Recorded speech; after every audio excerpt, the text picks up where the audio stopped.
We are going to continue where we left off last week. It's about the end of the first page in the original text. B'hini le'itim. So basically, a quick recap.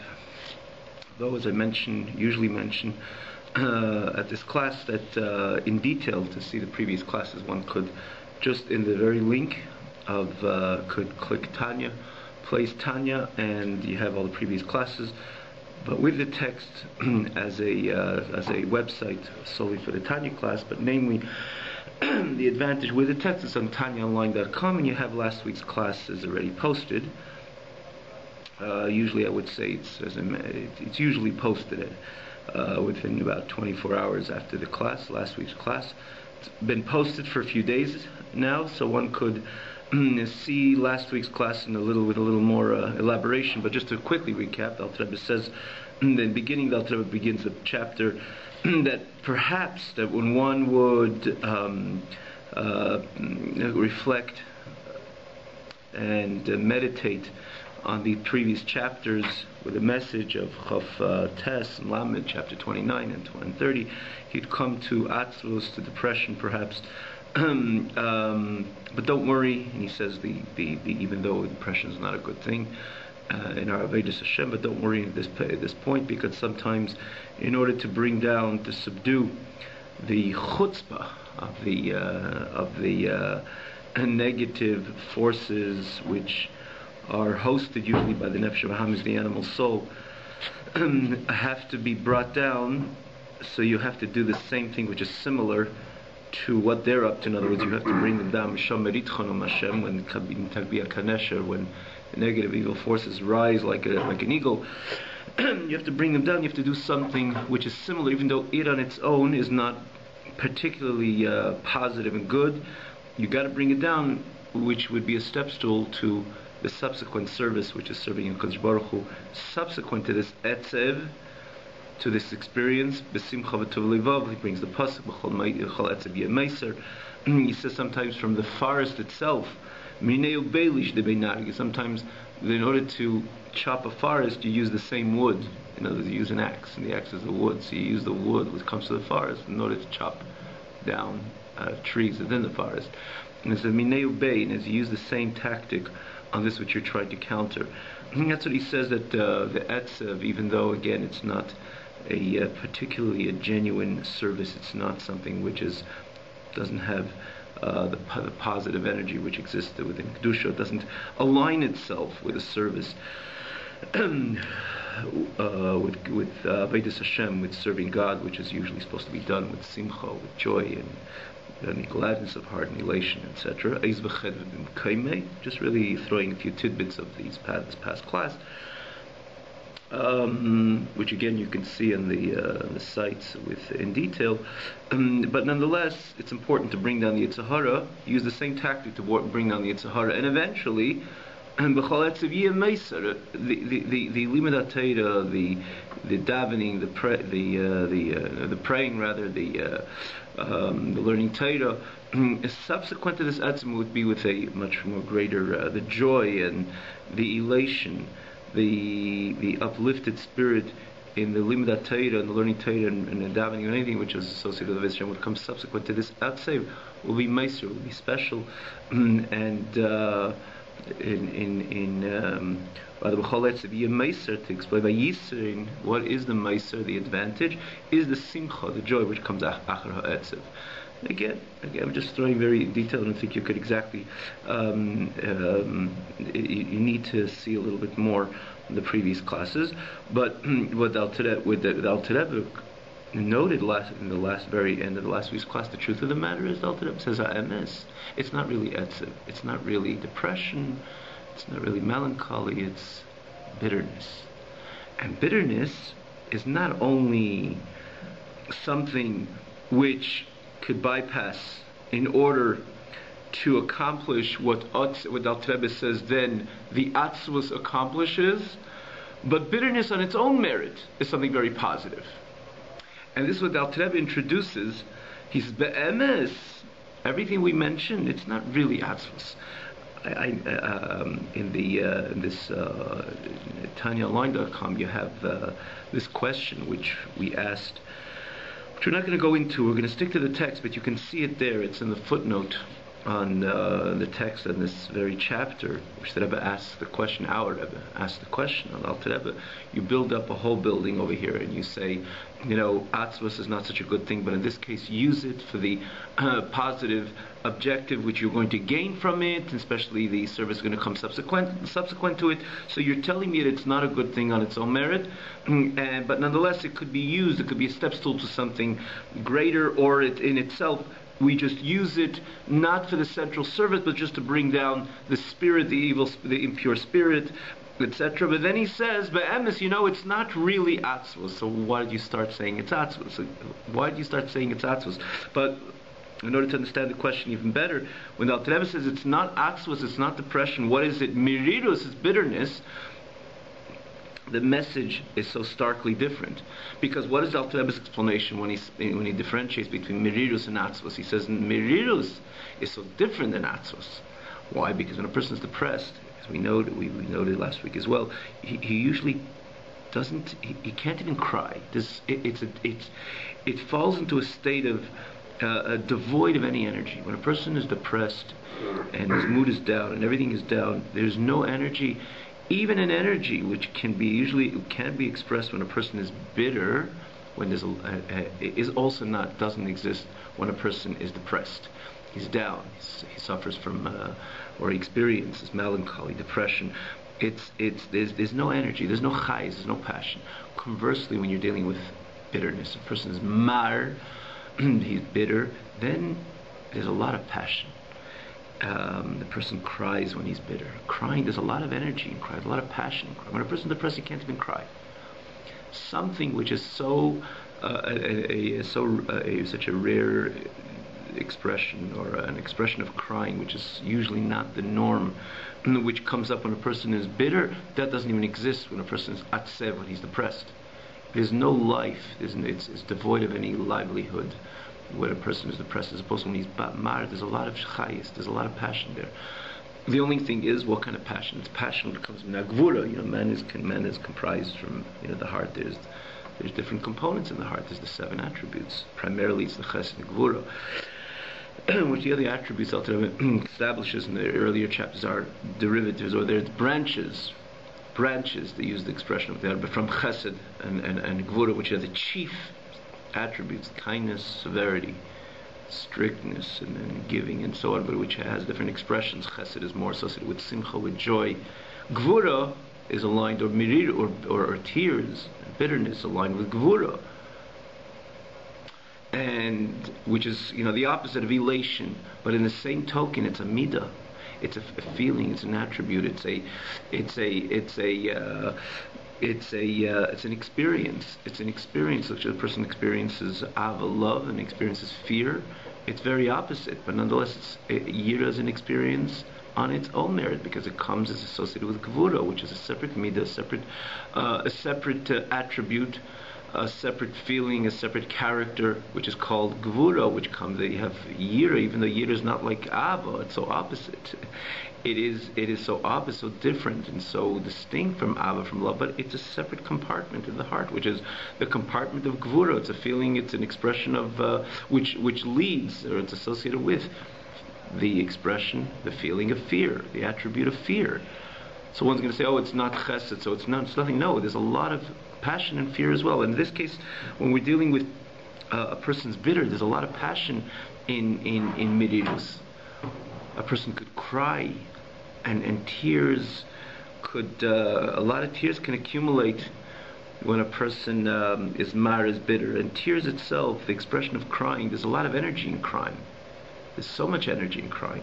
I'm not going to get into it. It says tears come from Meisr Mech. Cry, person comes from Meisr Mech, that his mind cannot tolerate he's overwhelmed with the information that he has received, and it doesn't have a container for it, and he bursts out usually with a tear.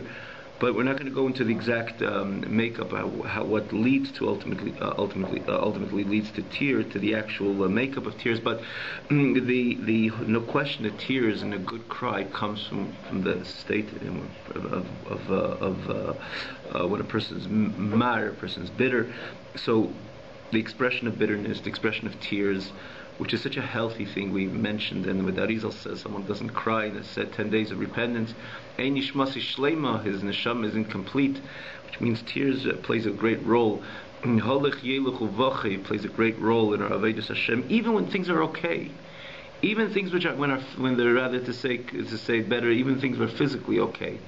Tears is when a person comes in contact, eye to eye. He feels he's in face to face and eye to eye with his Creator, with transcendency, and so on, that causes a person to tear. That's why even David HaMelech in Tehillim, we even mentioned this, how many times he points out in such a positive way of his crying and his pouring out his heart.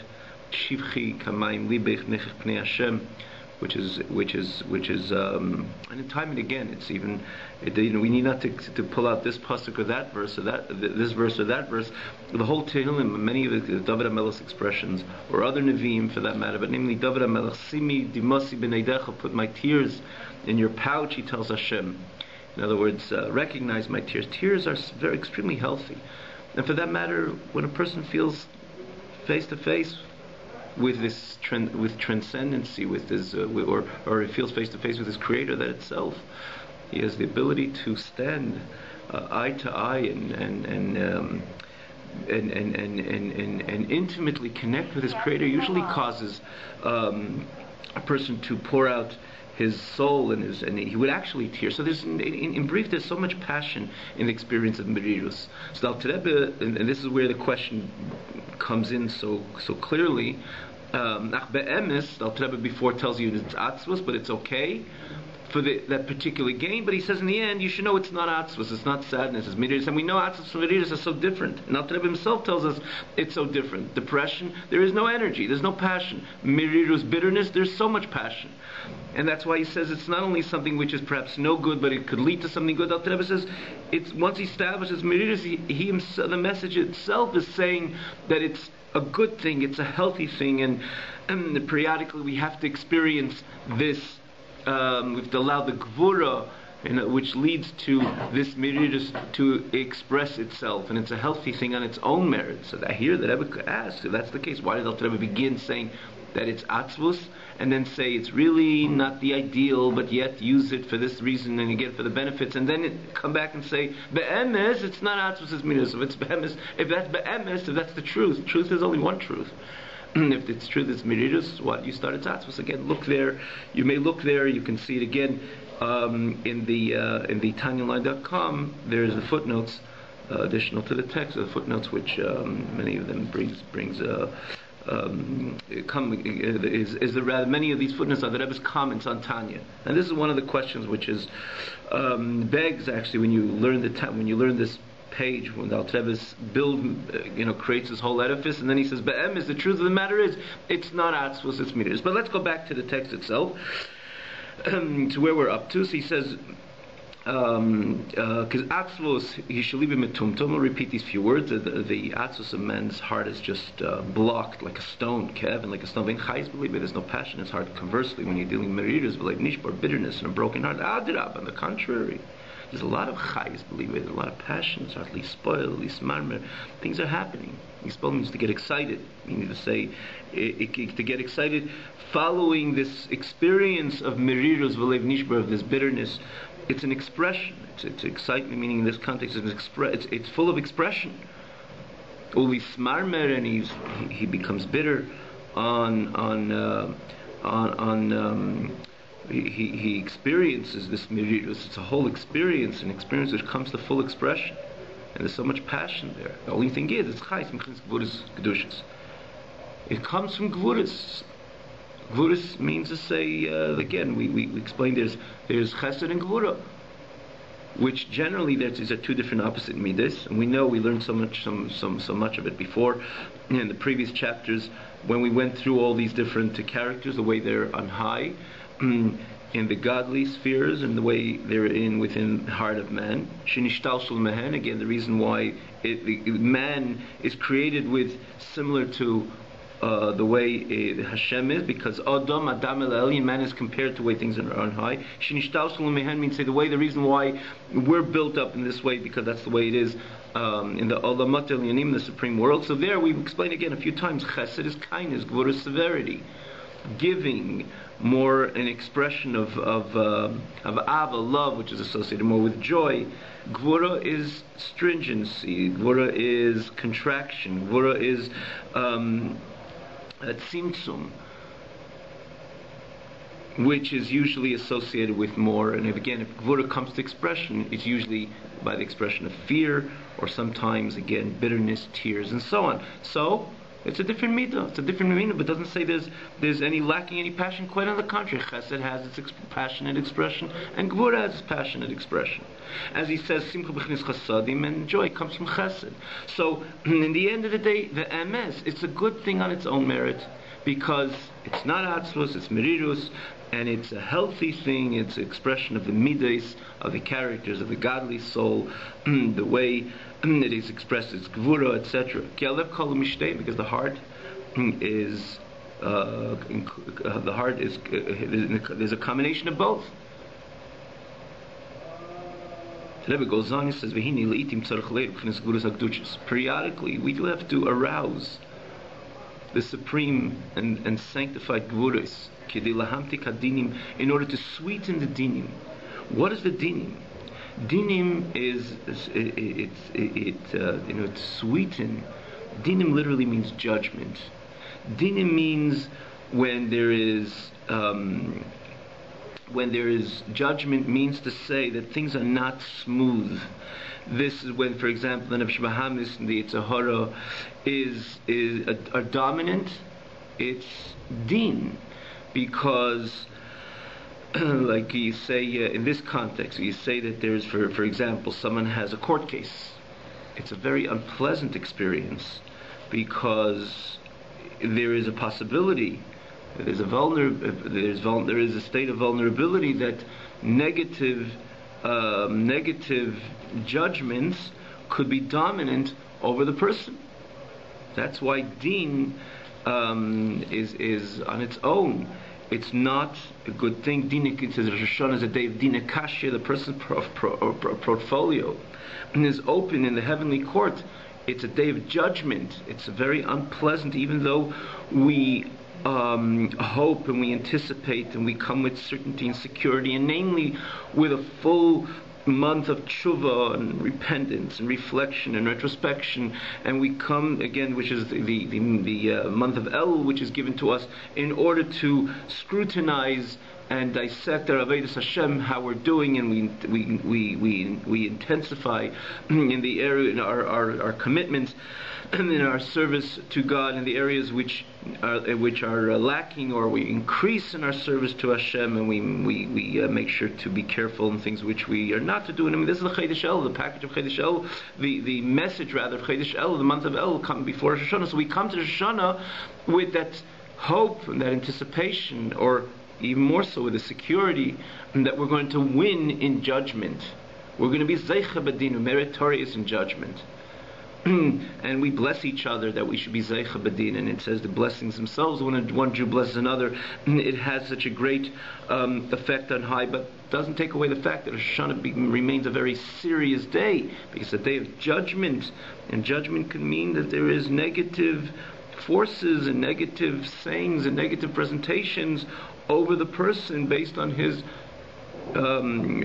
service to God, or lack of, God forbid, throughout the entire year. So din is something which is usually one wants to be careful. And in this context, and it's not a positive thing, and in this context, when the Nefesh Bahamis and the Yitzhahara, the animal soul, the Yitzhahara, are dominant of the person, this is din.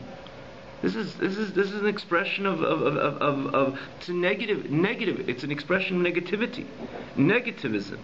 So you have to sweeten this dinim. You got to sweeten it up, that the Nefesh Bahamis, the Yitzhahara, should their forces, their messages should be diffused, and ultimately, like he says, to bring them down, and what should be dominant should be the godly soul.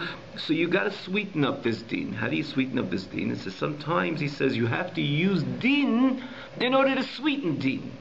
Mean to say, not always the antidote to this deen is simcha, is joy. It's similar, like we said last week, even when he was dealing with atzvus, he says you take down the forest with an axe which is made out of wood. You use the same material.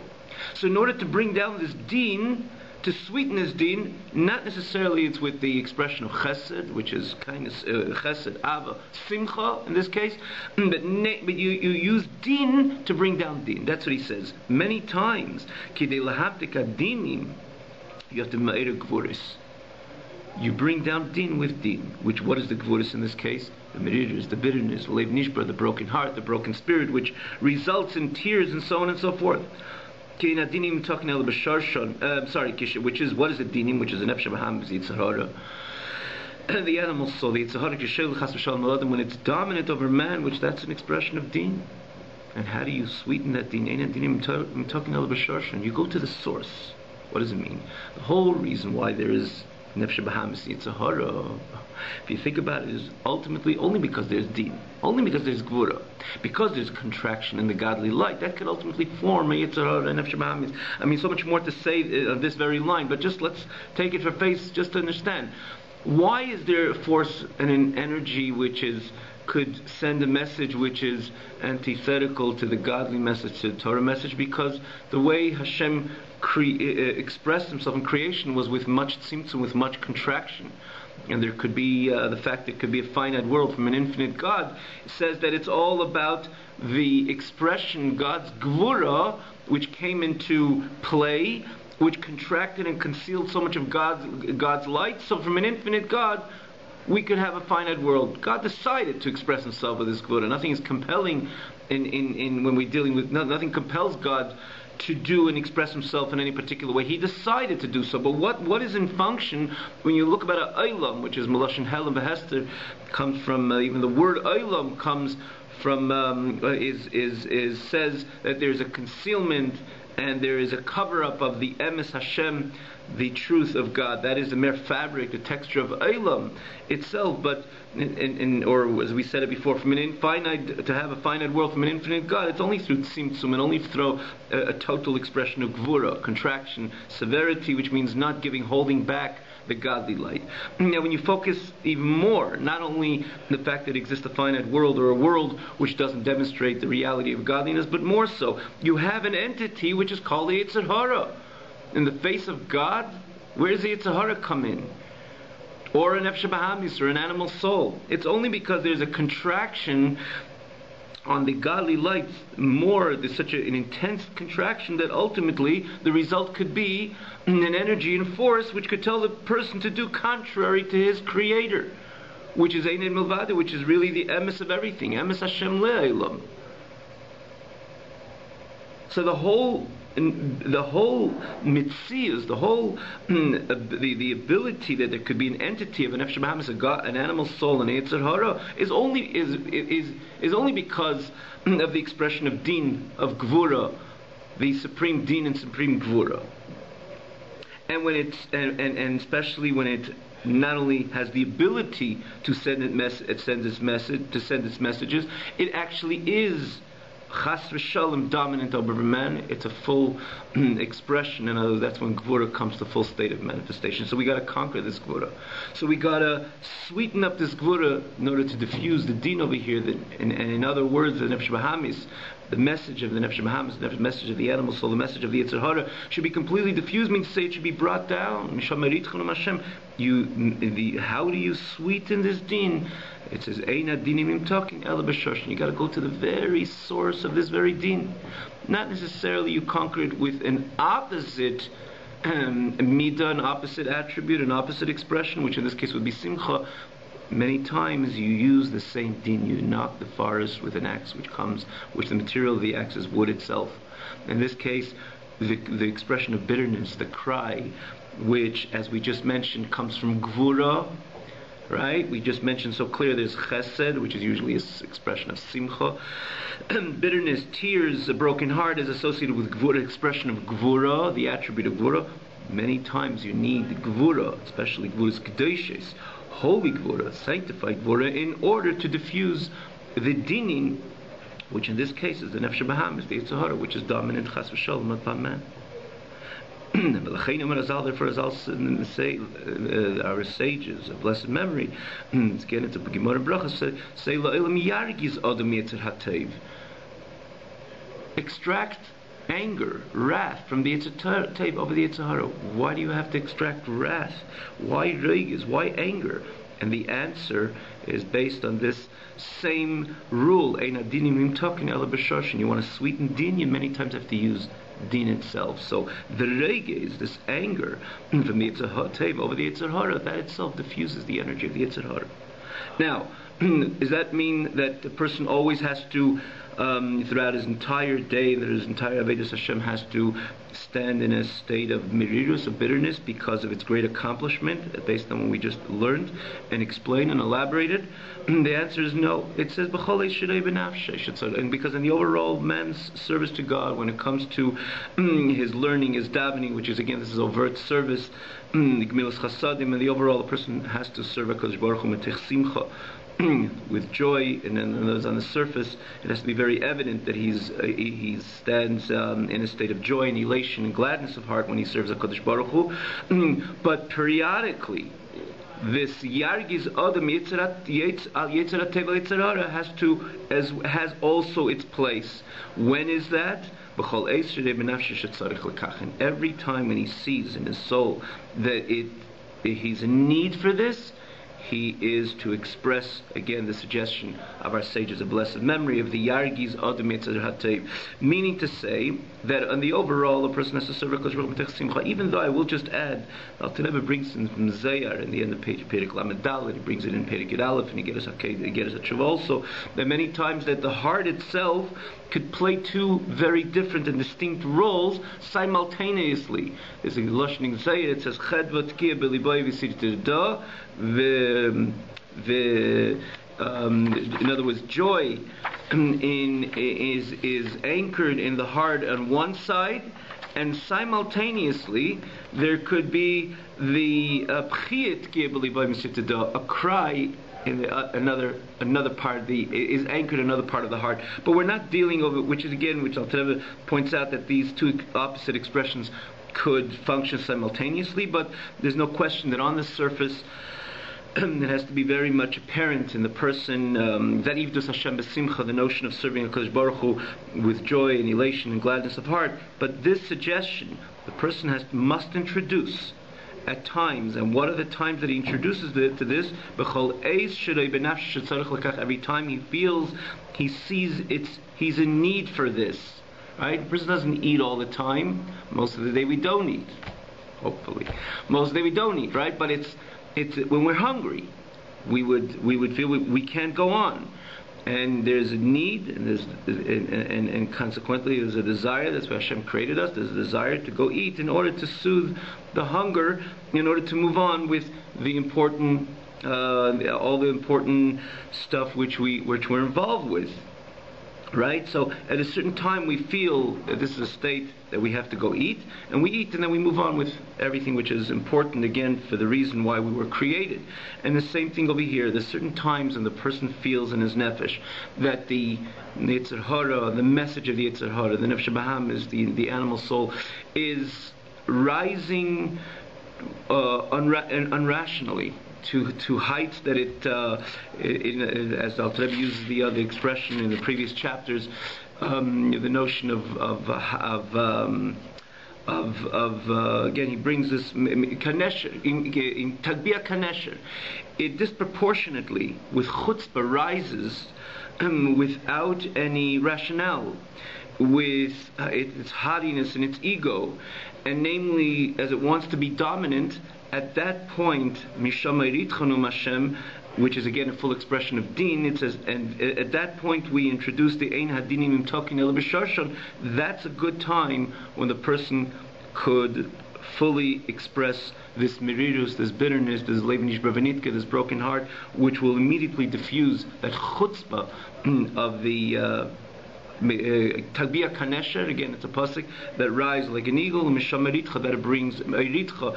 It diffuses this chutzpah, and Mishamaritcha, and the Nefesh Bahamis, which usually hosts the spirit of impurity, would come down, and then he can continue his service. So we know at times when the Nefesh Bahamis rises with chutzpah, Nefesh Bahamis, which is again the host usually to the spirit, the impure forces, when it rises with chutzpah, at that point it's a perfect time to express myself with this merirus, with this bitterness, again, which carries so much positive passion, but yet comes from gevuris as opposed from chesed. In other words, as opposed to expressing my chesed, which usually is expressed through simcha, in this case I use the gevuris kedushis, this holy gevuris, or gevuris, the way it's associated with the sanctified gevuris, the way it's expressed through merirus, bitterness, and a good cry, and so on. And usually when it's, for example, a person says Kishma Shalamita, it's a time of reflection and retrospection. At that time he puts things in perspective, how much my animal soul during the day was so dominant, and it was so narcissistic, and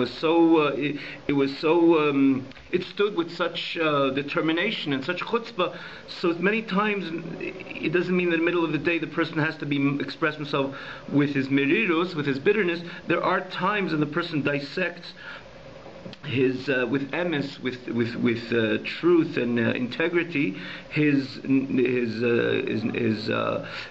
battle between the nefesh elikis and nefesh bahamis, or the dominance of the nefesh bahamis, which not always he could adequately pay attention to, because he's usually during the day he's learning and he's davening, he's doing all the dvarim kedoshim, everything which he is meant to do, and in fulfilling his mandate alei adamis, in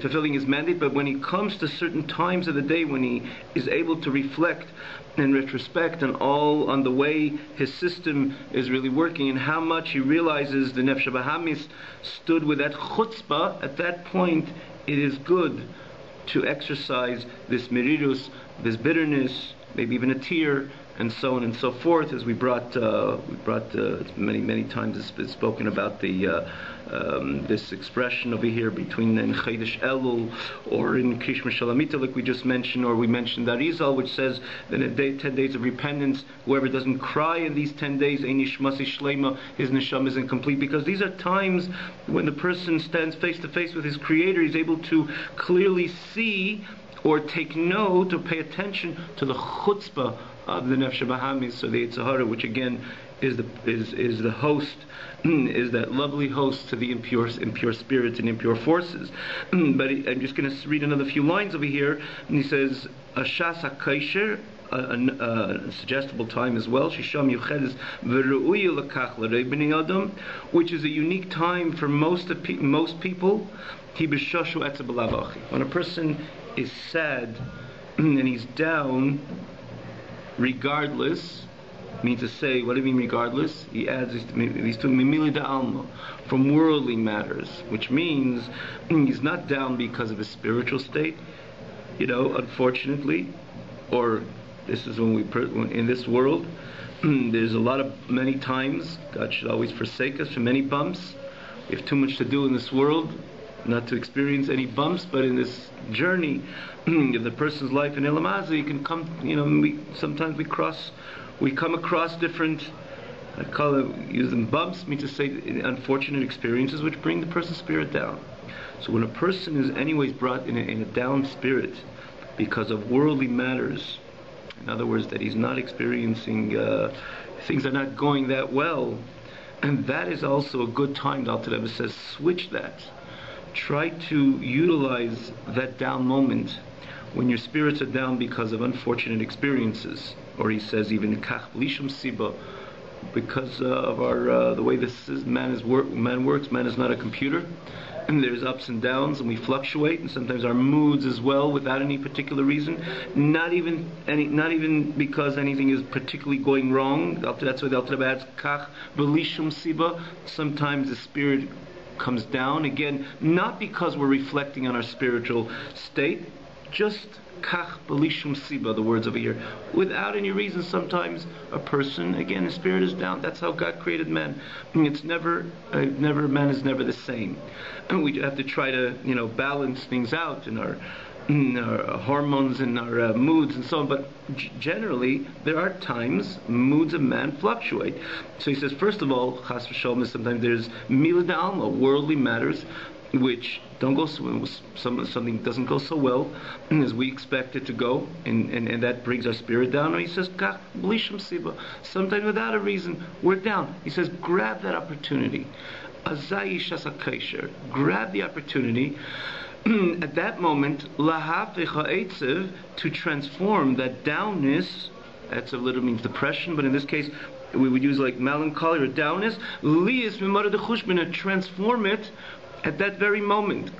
Grab that opportunity, grab that opportunity to be mimari de chushbina, to be the master of cheshbon, means the master of calculation. That's what it literally means, meaning to say that it's a good time at that time to reflect and retrospect on your spiritual state, and then you'll realize, again, as we mentioned before, sometimes during the regular service or as we serve HaKadosh Baruch Hu, we don't realize how much in that very experience the Nefesh Bahamis was stood in sometimes front, center, back, front, and center to disturb us or with to confuse or complicate our Avodas Hashem, sometimes even within our learning. A person learns a piece of Gemara, he learns a Leil Lishma. Who is representing this notion to learn Leil Lishma, to learn not for God's sake, to learn for self-ego? It's all the Nefesh Bahamis. But when we're learning, we're just trying to continue to learn, and that's what we're supposed to do. We're not supposed to stop in the middle of the Blat Gemara and start saying Krish Mishalamita and reflecting on our spiritual state. We have to continue learning. It says, La'elam yilmed Adam title, for example, hopefully you'll get over it. But when we have a time to reflect and realize, wow, the Bahamis, he expressed it, he exuded so much chutzpah during that day, and that's a time when a person stands in a state of chumari de chushbon. He's kind of master over his cheshbon. He makes a calculation. He realizes, Nefesh Bahamis, despite all the good stuff I did today, nonetheless the Nefesh Bahamis expressed itself with such chutzpah. Right? So usually it's a time of Krishma Shalamita before a person goes to sleep, and a person, or in the time of the year we mentioned Chodesh El, or the 10 days of repentance, when it's a time for reflection and retrospection. But it says sometimes utilize the moment that you're anyways down for other reasons. Or he says Mila de Alma, again, these things are not physically going so well, and you fall into something, you fall into an etzev, you fall into a down-spirited state, or because of your mood, whatever reason. He says, B'lishum siba, you just fell into a down-spirited state, try to transform that. He says, now is a good time. Grab the moment, be mimari de chushbana, in other words, a master of calculation, try to make a clear calculation. And when you will realize, and you will reflect, and you'll come to that conclusion, you'll see how the haughtiness and the ego, and namely how the expression of the ego of the Nefesh Bahamis and the Yetzer Hara, and it'll elicit from you a merirus, a bitterness, it'll elicit from you a broken heart, and this in itself, as we learn again, time and again, this will diffuse the chutzpah of the Nefesh Bahamis, misham meritcha b'num Hashem. That is a good moment, and more so, he says, and this will, in other words, being down from worldly matters on its own is not a good thing, because we believe in Hashgacha Pratis, and everything what happens is for the good, and Hashem ultimately orchestrates everything.